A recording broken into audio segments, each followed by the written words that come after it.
Hello, everyone. Today we have the absolute pleasure of being joined by Stewart Beal, the president of Beal Capital. Stewart, how are you doing today? I'm doing excellent.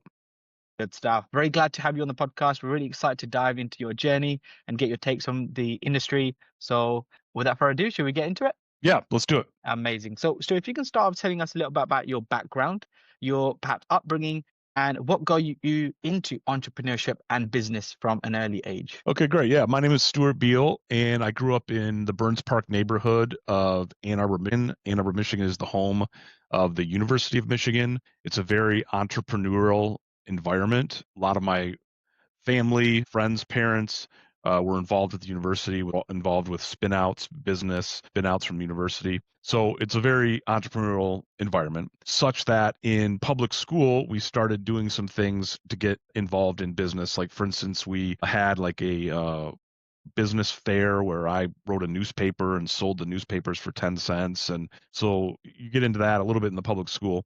But really, my main exposure to business and entrepreneurship was through reading. I, growing up, read almost a book a day, a lot of variety of topics. But then I really found business magazines. My father brought business magazines home from his office.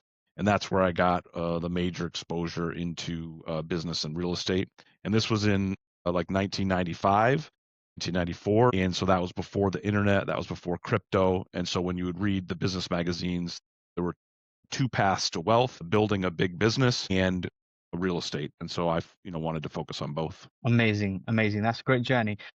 What part of that journey would you say in your years of entrepreneurship and business did you learn the most? Which years of those journey were the ones where you grew the most and actually leveled up to become obviously the successful entrepreneur you are today? Yeah. So I started my first business when I was 13. It was a lawn care business, just mowing your neighbors' lawns, doing landscaping for the old ladies in the neighborhood type of thing. But when I was 16, I got my driver's license, and then we made that like a real official business, employees, contracts, all that type of thing. And then when I was 19, I sold that business $250,000. And the deal was I got $50,000 down, and then I lent $200,000 to the buyer, and she paid me over time. I also went to business school, Eastern Michigan University Business School. I know there's a lot of debate in the world right now about whether college is worth it. I found it beneficial, both from connections and also, I learned a lot in business school. So I would say like from age 19 through 23 when I was in college, but also doing full-time entrepreneurial activities, that was when I learned the most about how to be in business. Amazing. And if you can tell us about what the business looks like today in terms of trading, in terms of what the business does, maybe just a little bit of deep dive for perhaps someone who hasn't come across the business yet. Yeah, so we run multiple different businesses, but they're all around real estate. The main business is Beal Real Estate. We have 100 employees. We're a property management business. We're a real estate brokerage. We're a construction company, and we specialize in value add apartment complexes and apartment turnaround stories where maybe the former owner or the owner lost control of the property and they need to hire us to fix it back up the way it should be. That's kind of what we specialize in. And then this year we're pivoting from that.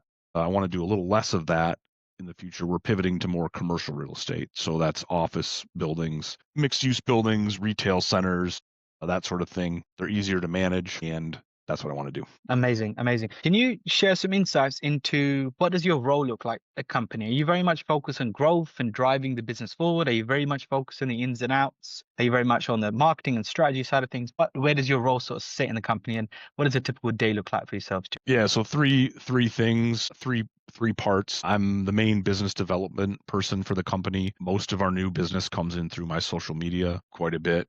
And so that's business development. The second thing is I'm the regional manager of all the properties that we manage. So I meet with the property managers every other week to make sure they're on track managing the properties the way we want them to be managed. And then thirdly, I kind of sit on top and manage the building business, review a lot of accounting, tell my direct reports what they should be focusing on. So that's kind of like the three ways I spend my time. Amazing. Very well said. Well, thank you very much for that, Stuart. I guess coming nicely onto the next topic, which is industry trends. So, what are some significant trends or shifts in the property, real estate investing, or even construction industry you're noticing?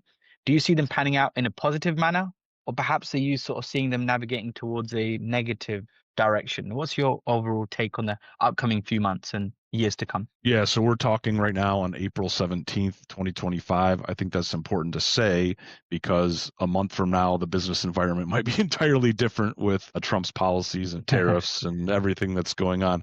So it's a time of disruption right now. The main thing that I focus on in real estate is interest rates. And right now, interest rates are very high compared to the last 20 years. When I first got involved in real estate, interest rates were 5% for commercial real estate, but then they went down to as low as 3%, 3.2%, 3.4%.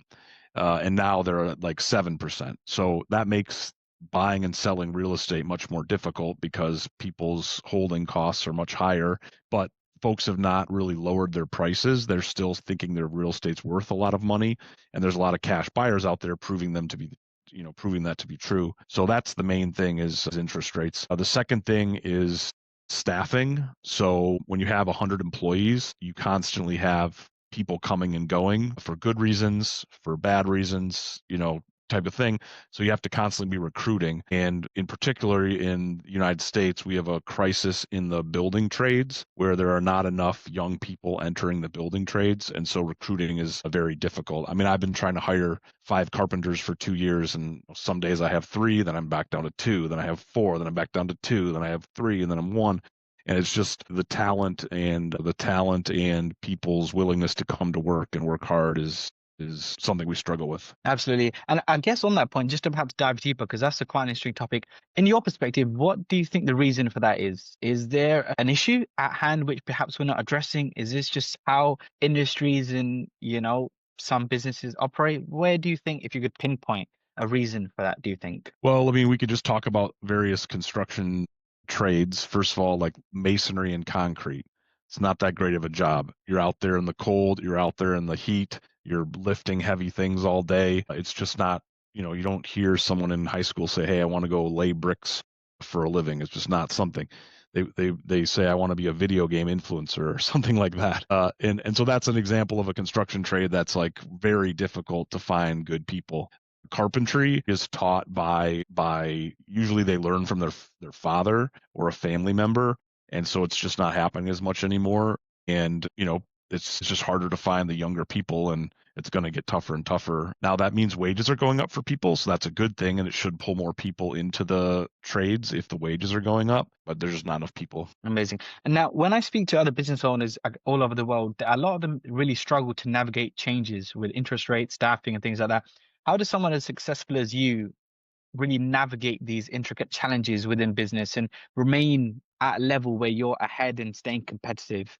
Is this something you willingly do and work on? Is this just a byproduct, or the business over the years you've learned? How do you navigate these, and how do you stay ahead within the competition? Yeah, so it's like an hour by hour thing on one hand, and then it's like a look forward and try to plan out a couple months ahead on the other hand, and then develop business strategies to go after the types of things that you want to do. So, for instance, we want to pivot our company away from what we call Class C properties in more difficult areas to Class B and Class A properties in easier to manage areas, nicer areas. Now, that's a good concept in theory, but the reason we get hired all the time to manage tough properties is because they're tough. No one really calls and says, "Hey, can you manage this super easy to manage property for me?"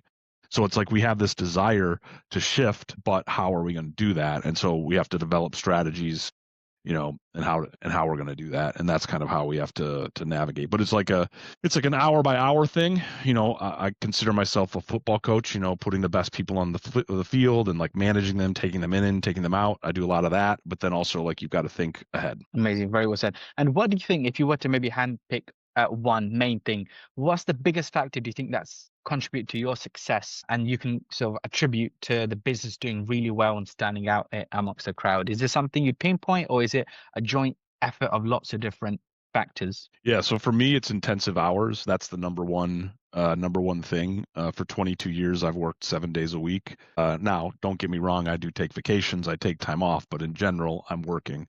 And I've slowed down a little bit now that I have a family. I have 3 daughters, but I do still put in intensive hours, and I require the people that are working around me to put in intensive hours. That's the first thing. And then the second thing is real estate is a very forgiving business.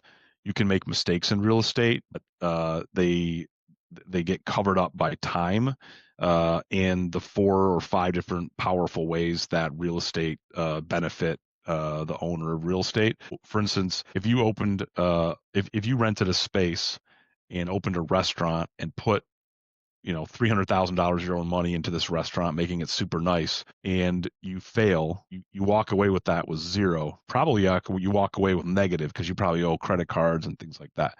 But in real estate, you can buy a piece of real estate, put in the wrong tenants, maybe mess up your renovation, go over budget. But then at the end of the day, you still own this real estate. And 4 or 5 years from now, the real estate's worth more than when you paid for it, even if you made some mistakes. And so that's why real estate is the way to go, in my opinion, in business, because it's a forgiving business. You can make mistakes and still be okay.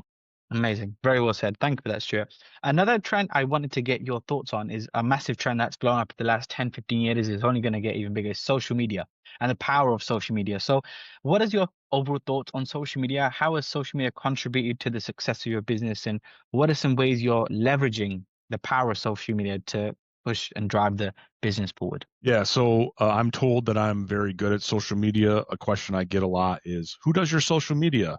And I have to explain to them that I do all my own social media, with the exception of people that work for us send me pictures sometimes and some story ideas, and then I spin them into what you see on the internet. I would say we've gotten hundreds of customers from social media. It's a critical aspect of our business, and it's a great way to meet new people, and it's also a great way to see what other people are doing. The other day I saw a real estate agent doing a narrated tour of a house that they had listed for sale, and I sent that to all of our real estate agents, and I said, look guys, we need to be doing a lot more of this. How crappy this property is at the end of the day, but look how awesome it looks in this video with this guy narrating it. And so I learn a lot on social media too, and I get a lot of my news from social media. And I spend a fair amount of time on it, probably a little too much, but I think it's really important, and we're rolling out additional social media strategies to put our names out there as we're trying to pivot. Amazing. And what would you say is the primary goal of social media? Because for some people, it's really sales and that's it. They don't care about anything else. Some people, it's providing education and value to clients and prospects and customers they work with. Some people are actually looking to become more known and credible and authoritative within the industry. So how do you see social media? And what are some ways you personally are looking to take advantage of the Yeah, so scale? in the last 5 years, when I meet someone, they already know who I am, and that skips past a lot of that takes our relationship deeper more quickly. So if I go to an industry event, people actually walk up to me and say, "Oh my God, Stuart from LinkedIn or Stuart from Facebook." And I'm like, "Yeah," so they already know what I'm about and who I am, and that's beneficial to get the relationship going. They already like me. I don't have to get them to like me. They already like me. The second thing is, property management is a very dirty business. Tenants lie on the social media about you. They attack you. So what I do is I don't really do any negative stuff on social media. Probably 95% of my social media is a positive thing. And what I want to do is, if you see something negative about our company, I want you to see something positive. And who's the best going to come from me? And so that's another reason is reputation that we do on social media. And then it's just straight up getting new customers. I mean, my inbox is flooded both on LinkedIn and Facebook with multiple new possible customers a day. And it's also good for recruiting. Like, every single one of the real estate agents that works for our company was recruited through social media. Amazing. Amazing. I guess that's what the power, because obviously to achieve the same results or perhaps achieve the same impact in spending or acquisition costs, you're looking at probably thousands and tens of thousands, but social media is free. And if you're able to utilize it in the right way, that's kind of how you actually take advantage of social media. And I'd say you've done that really well. Yeah. So people say, "Hey, I want to come work for you because of your social media." That happens all the time. Amazing, amazing. And a big trend, obviously, I guess a sub-trend on social media is founder-led content. A lot of people who perhaps would be sitting behind the office or behind logos and brands are actually coming out now and saying, hey, I'm the owner of the company, or this is my company, and this is our standards, and this is what we do. So is that something you're very much into, is presenting yourself? Because some people shy away, they don't really like to be on camera and present themselves, and but is that something you're really prone to and something you're really driving forward? People actually getting to know you for who you are, your values before the business, or would you say the business takes priority over you? I've been in well over 100 business articles. I've gotten many awards for business. People took an intense interest in my career because I was starting when I was 19. And so there were hundreds of articles published. So I've been dealing with that for quite some time. That was before social media. And as social media became more prevalent, I've kind of just done my own press releases on social media. I mean, I used to write press releases, sit down and write them. That you don't do that anymore. You just put it on social media and someone writes a story about it. So that's how we kind of do it these days. Amazing. Very well said. Now, I guess coming on to the next topic, Stuart, is very much on the business side of things, honing in on the business. So, what are some aspects of the business that are doing really well and you're going strength to strength? And what are some areas of the business that perhaps you're having some challenges and some hurdles you're looking to overcome? And how are you going to navigate those challenges, would you say? Yeah, so the things that are going well is we have high occupancy and we're charging the rents that we want to charge. We're also able to easily obtain new customers, both from people that want to rent our spaces and property management clients and construction clients. The challenges is having the talent on staff to get all that work done in a profitable manner and doing right by our clients and showing them we're doing a good job. So that's very challenging. And then interest rates are a major challenge. So I own a lot of real estate where the notes are coming due and you have to refinance them. And so you're going from a 3% interest rate to a 7% interest rate. And so the cost of ownership of our own real estate is challenging. Got ya. Got ya. And what are the biggest metrics you're really focused on improving? It could be very much business centered. It could be across the different departments. It could be sales, marketing, even accounting, operations, even. What are some metrics that you think, right, we're not doing as well as we'd hoped? These are the areas where we actually need to improve. Obviously, I know you mentioned staffing, but is there anything else very much business focused? Yeah, our business is occupancy driven. So we need to have our properties 90% plus occupied and collected. And so that's our main focus. Everything beyond that really falls in line as long as you've got your occupancy well in hand. And then it's keeping costs in check. I mean, to hire a carpenter is $40 an hour when it used to be $20 an hour. And so you have to be really careful with your costs. Got ya. And another trend, and matches quite well up with business, is the advancement of technology and even more so AI. So, what is your overall perspective on technology, AI? How has these advancing technologies actually helping the business to be actually become more efficient, cost effective and profitable?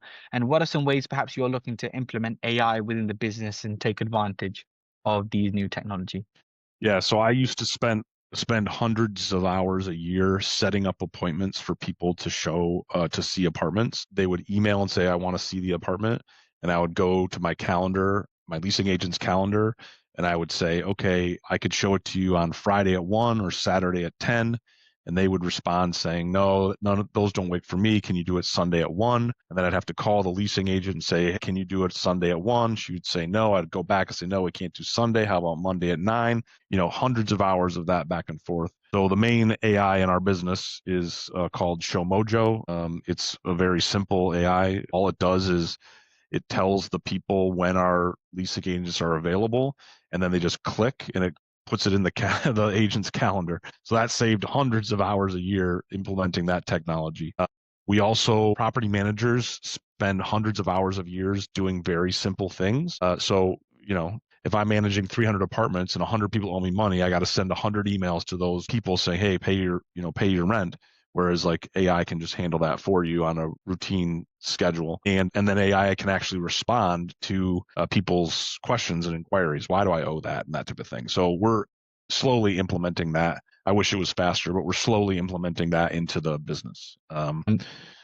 So, probably 2-3 years from now, our software will, be able to answer 99% of the tenants' questions. They'll call them, they'll email them, they'll text them, like all automatically. Got ya. Now, what is your take on actually finding the right balance? Because nowadays, obviously, with the advancement in technology and AI, people still want that human touch. They still want to be able to feel as though they're being understood, heard, and there's still a human at the end of the phone. So, where do you lie in that equation of finding the balance? Are you very much focused on if AI can do it, it should, and it should be replacing humans to make things efficient? Are you very much on finding a balance, or do you still prefer that human touch and AI is much better in the back end? What is your touch and how do you really find that balance, which other people really struggle with? Yeah, so like, you know, 20, 30 years ago, you wanted to figure something out, you would go to the library or you would call a friend and ask them for advice. Well, it's just way better to ask a simple question to Google and have their AI tell you exactly the answer in 2 seconds. I don't have to do, so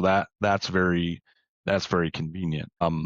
I do understand that people want to go into McDonald's and not have to put their order into a machine. They want to tell the person and have like a friendly interaction with them. So I know there's a push and pull with that. And especially in real estate, leasing agents are going to remain very important. Real estate brokers, real estate agents are going to remain very important.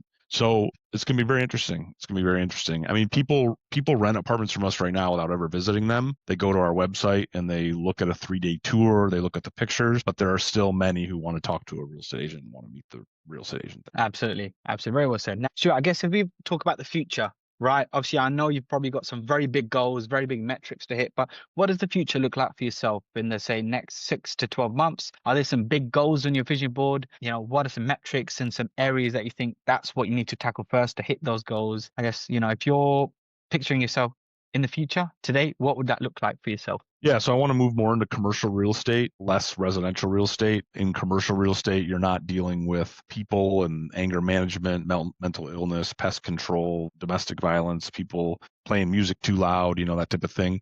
Commercial real estate's more business oriented.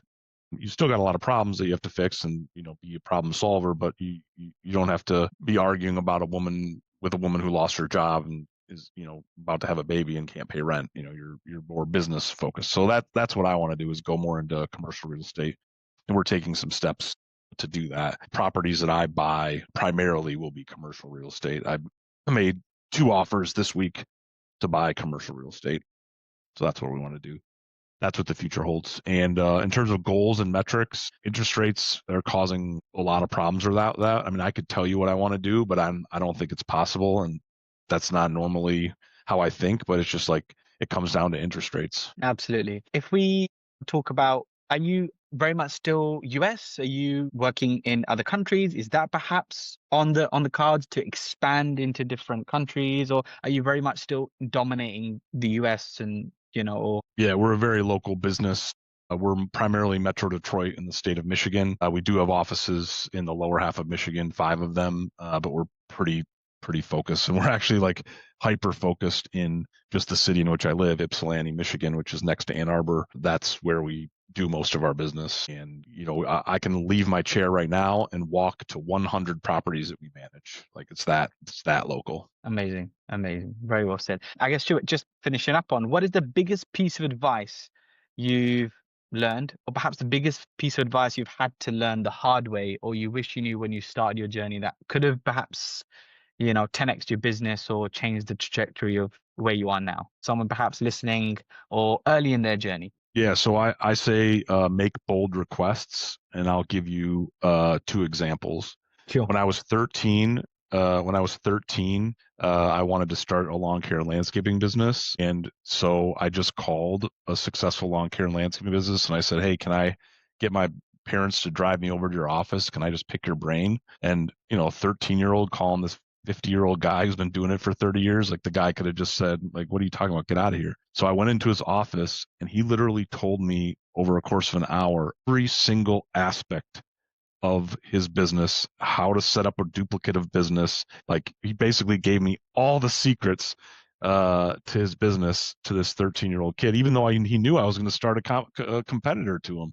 And so that was like an example of a bold request. And then when I was 19 and I wanted to get into real estate, I emailed the CEO of a company that manages 20,000 apartments.